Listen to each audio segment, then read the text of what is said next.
You remember EpiPen, Mylan? Now, there's nothing special about epinephrine. That's a generic drug. But Mylan has a exclusive patent on its on the pen delivery system. Mylan was able to sell to school districts around the country a regulation that they need to buy new EpiPens every year because the old ones they sold that and developed for themselves a captive audience. Then, perhaps not too surprisingly, they raised the price. But EpiPen was only a monopoly because government at various levels, state government particularly, mandated the monopoly. They become captive to the manufacturer who made a regulation for their own benefit. Right, and I think we can all agree that not all regulations are good and not all of them are bad. Right, so I think our discussion of regulations generically misses the point. I think Trump abolished a whole bunch of regulations. I think we have to open our minds to the possibility they were all surplusage. They weren't all surplusage. They weren't. Though. If you look at them, if you go down the list, go ahead. One at a time. Go ahead, Alexis, and then Egberto. I mean, one of the EPA regulations that they're in the EPA's own report about one of the clean air regulations they just abolished. The current EPA, they just admitted it's going to probably lead to 1,400 additional deaths per year from polluted air because of people with asthma and other respiratory issues won't be able to handle the increased pollution in certain areas. That was a regulation that should have stayed in place. Clean water regulations are necessary for people to not die. I don't doubt that the position of the bureaucrats who write the regulations is that the regulations are essential. No, I'm talking about scientific critical report. of them as well.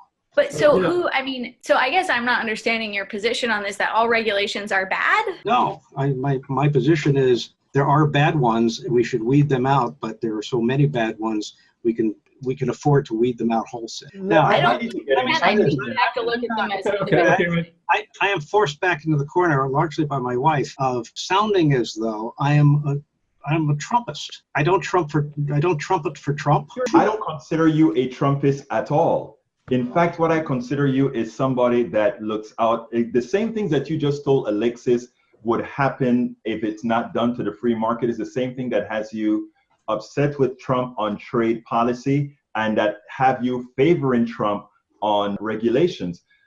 Every single regulation that got created, there was some instant in time for which that regulation was created. Later, as we matured, later as the water properties changed, later as factories became more clean within themselves, some of these regulations aren't necessary because we don't necessarily have to go through these processes, and then we can then use the legal system as the civil legal system for recourse in some of these other areas.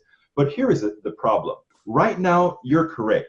Our business sector is salivating, and it is salivating because we have laissez-faire capitalism right now. And laissez-faire capitalism only hurts one group of folk, and those are the folk that don't have mobility. You see, you as a businessman, you can go pollute in a black neighborhood, in a Latino neighborhood, in a poor white Appalachian neighborhood. Not a problem, which is what not you personally, but which is what business does. If you look at our country right now, and we want to be honest about it, you go to where there's blight, and what you find is the poor whites, poor blacks, poor Latinos, poor everything. And that is what we promote. So we can go out there and we can say things like, okay, this regulation makes business worse or whatever. My contention is this: we are not there to serve an economy. The economy is there to serve us. And therefore, if something is not necessarily more efficient, if something is not necessarily more profitable, I really don't care. The reality is humanity first. That is a left-wing, liberal, progressive fight I have. And guess what? I have a whole lot of Republicans who are sitting back now and listening and saying, oh my God, I didn't realize that what we were supporting was actually inhumane. And the reality is a lot of what is supported right now on the right, unbeknownst to many, is in fact inhumane. With apologies to John, we can't reach common ground on that one. I don't think the point of an economy is to make a profit.